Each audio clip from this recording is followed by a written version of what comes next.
Alright, mga kababayan, mga kaibigan, mga katokis, mga kapots. Kamusta po kayong lahat? And once again, welcome back po dito sa ating mumunting channel, Simply Tokis Vlog. Muli tayo ay magbibigay lang ng maiksing komento, opinion at reaksyon sa mga mainit na usaping pang politika sa ating bansa. Pag-usapan natin dalawang bagay mga kababayan. Unahin natin, ito na namang patuloy na disinformation campaign sa Pangulong Bongbong Marcos, no? Kasi po ang Pangulo hanggang ngayon nagpapahinga po sa Malacanang. Hindi yung nagpapahinga na nakahiga, nakakulambo tulad ni Digong, hindi po, walang drama. Nagtatrabaho po ang Pangulo sa loob ng Malacanang. Nagkaroon pa nga sila ng advisory meeting sa economic meeting na yan. Yun nga lang, hindi po pumupunta sa mga event ang Pangulo tulad nung pinuntahan ni E.S. Recto. Kasi nga po, with the advice of his doctor, yung diverculitis. Ngayon po, yung diverculitis na tinamaan ng Pangulo, yung pamamaga ng isa niyang mga pouches dyan sa bituka, ginagawa na po ng kwento. Ginagawa na po ng disinformation ng mga tupad ng mga DDS vloggers and influencer. Yung tupad po galing po yan, may meaning po yung tupad galing kay Senator Kiko Pangilinan. Mga Chinese vloggers na Filipino vloggers na bayaran ng tsekwa. Mga nagkalat po sila ngayon sa social media. Pinapakalat nila mga kababayan na meron daw medical report galing sa St. Luke's Medical Hospital na masama ang kalagayan ng Pangulo. Kung ano-ano pang kinekwento nila. No, lalo na tong tingnan nyo yung posting dyan ni Jason sa, may isa pa yung Maricar Serrano, na parang mamamatay na ang Pangulo, na ang epekto nung kanyang diverculitis ay sobrang pagsinghot ng ipinagbabawal na gamot. Oo, naging mga doktor po. Oo. Tapos gumawa pa sila ng report galing daw sa St. Luke's verified. Antindi mga kababayan, talagang gusto nilang mamatay ang Pangulo.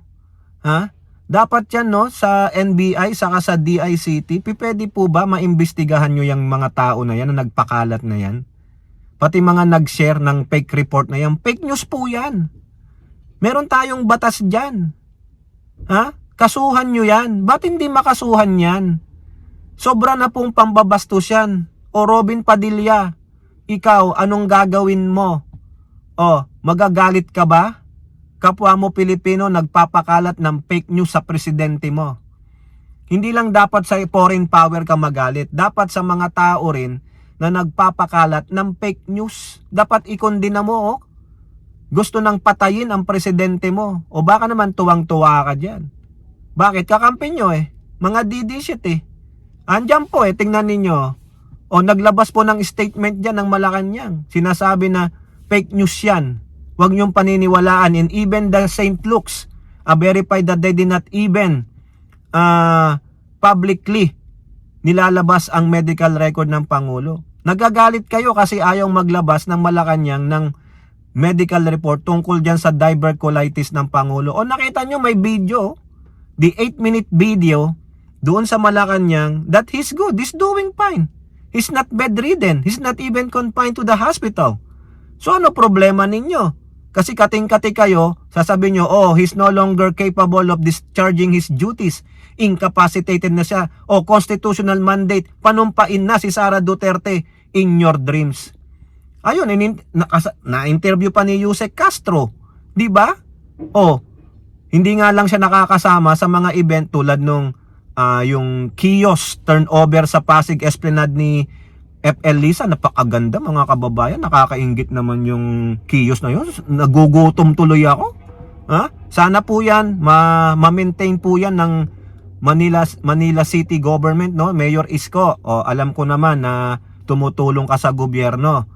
Sana tulungan mo ang administrasyong Marcos na mapaganda lalo yang ma-maintain ang kagandahan, kaayusan dyan sa Pasig Esplanade. Dapat merong nagroronda dyan ng mga otoridad, mga barangay tanod, pulis, para mawala yung mga karahasan tulad ng mga panguhold up, pandurukot, maayos Maganda na po ang Pasig Esplanade, Ngayon, Meron ding event na dinaluhan si ES Recto, pinaliwanag ni ES Recto. Meron din ako niyang diverculitis, twice pa nga eh.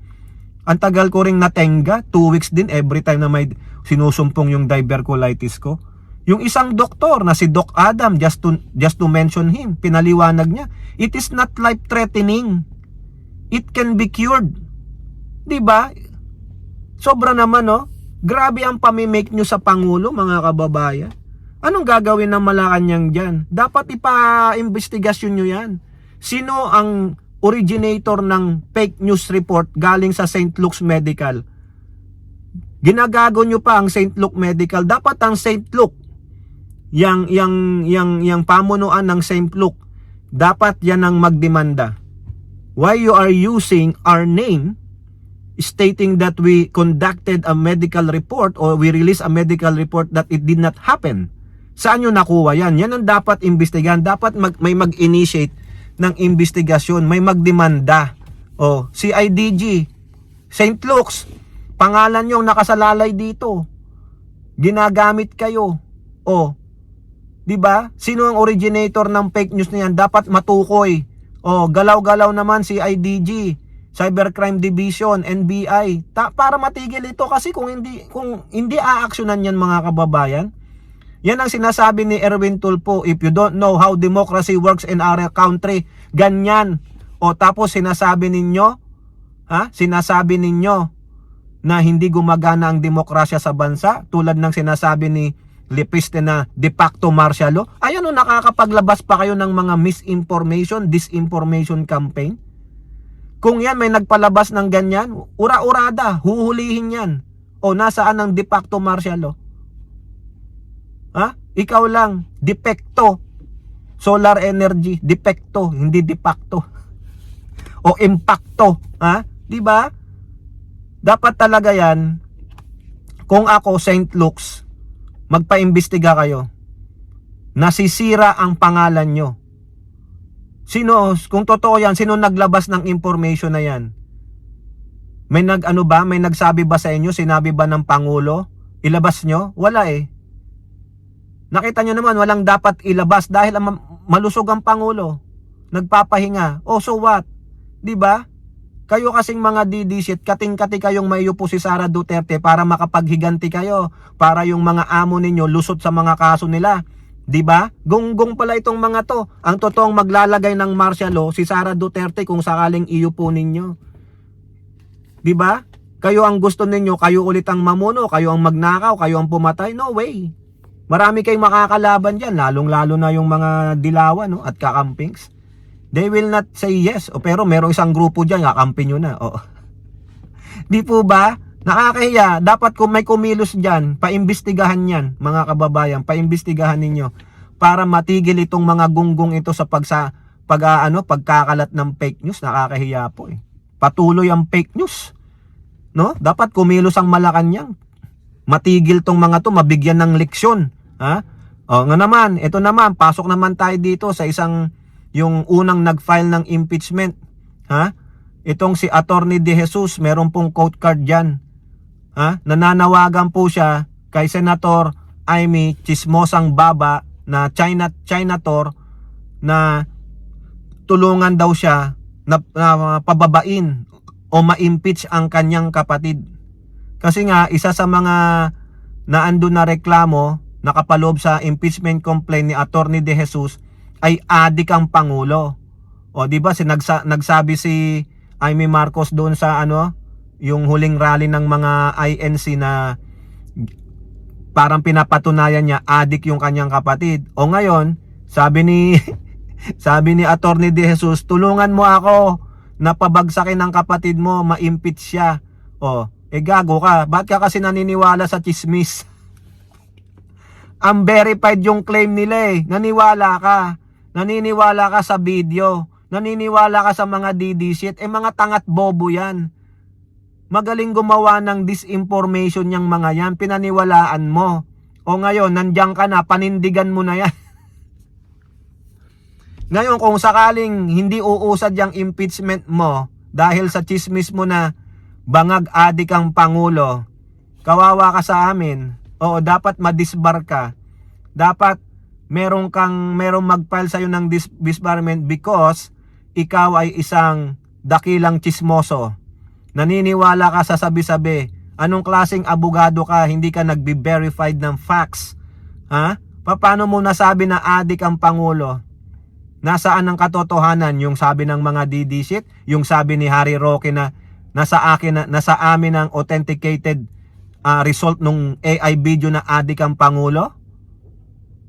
Mas credible pa nga yung Veripal sa inyo eh. Yung Veripals na humanap talaga ng expert para i-verify yung video. Ang sabi, manipulated. Hindi authentic.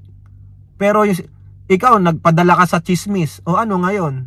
Sabi mo, hindi politically motivated. Sige, granting. Dahil naniniwala ka dun sa adik ang Pangulo. Yun na lang marami siyang complain Pero ito, adik ang Pangulo, panindigan mo yan. Ngayon, hihingi ka ng tulong kay Amy Marcos na isang dakilang chismosa at dramatic actress. Hindi nga siya makapagpatunay na adik yung kanyang kapatid Di sana matagal niya nang nilabas yung ebidensya. Asan ebidensya niya? Dapat binigay niya na dito sa mga to para, ito. Hindi, ang sinasabi niyo, corruption Yung kabilang kampo naman, corruption. Yun na lang adik. Diba? Ngayon, kung sabihin niyo, adik ang Pangulo, nakaka-apekto ba sa kanyang trabaho, sa kanyang desisyon? Ano ang desisyon ng Pangulo, ginawa ng Pangulo na ka-apekto sa kanya bilang pagiging adik? Adik ba yung nagbigay ng libreng sa mga ARBs? Ibinigay na yung mga titulo ng lupa na nararapat sa kanila na dekada dapat nang binigay? Pinatawad ang mga kanilang mga utang sa mga bangko? Di ba? Binibigyan ng tulong ang mga mahihirap. Ano pa gusto ninyo? Ayun ba yung adik? Labo naman yata yun. Tapos hihingi ka ng tulong sa kapatid. Good luck. Yun ang ebidensya mo, si Amy Marcos. Ano patunay? Grabe mga kababayan, Antindi mga kababayan. These people are delusional, no? They just want to get rid of President Marcos. Kasi nga tulad ng sinasabi natin, ito ay may mga taong nasa likod niyan. Yung mga taong sa likod niyan, masasagasaan ng laban ng Pangulo sa korupsyon, ang laban ng administrasyon sa West Philippine Sea, at yung pagpapaangat sa antas ng kabuhayan ng mga Pilipino. Ayaw nila Kasi ang naratiba, Marcos is not a good leader. Mga plunderer yan. Tamad ang Pangulo. Jesus mio. Meron pa bang tamad na nagkaroon ng diverculitis? Si Digong yung tamad. Tingnan mo, wala siyang diverculitis. Ang meron siya, kulitis. Kayo po mga kababayan po nyo masasabi, comment down below and don't forget to like and share. Hope to see you in the next videos. Bye bye, God bless.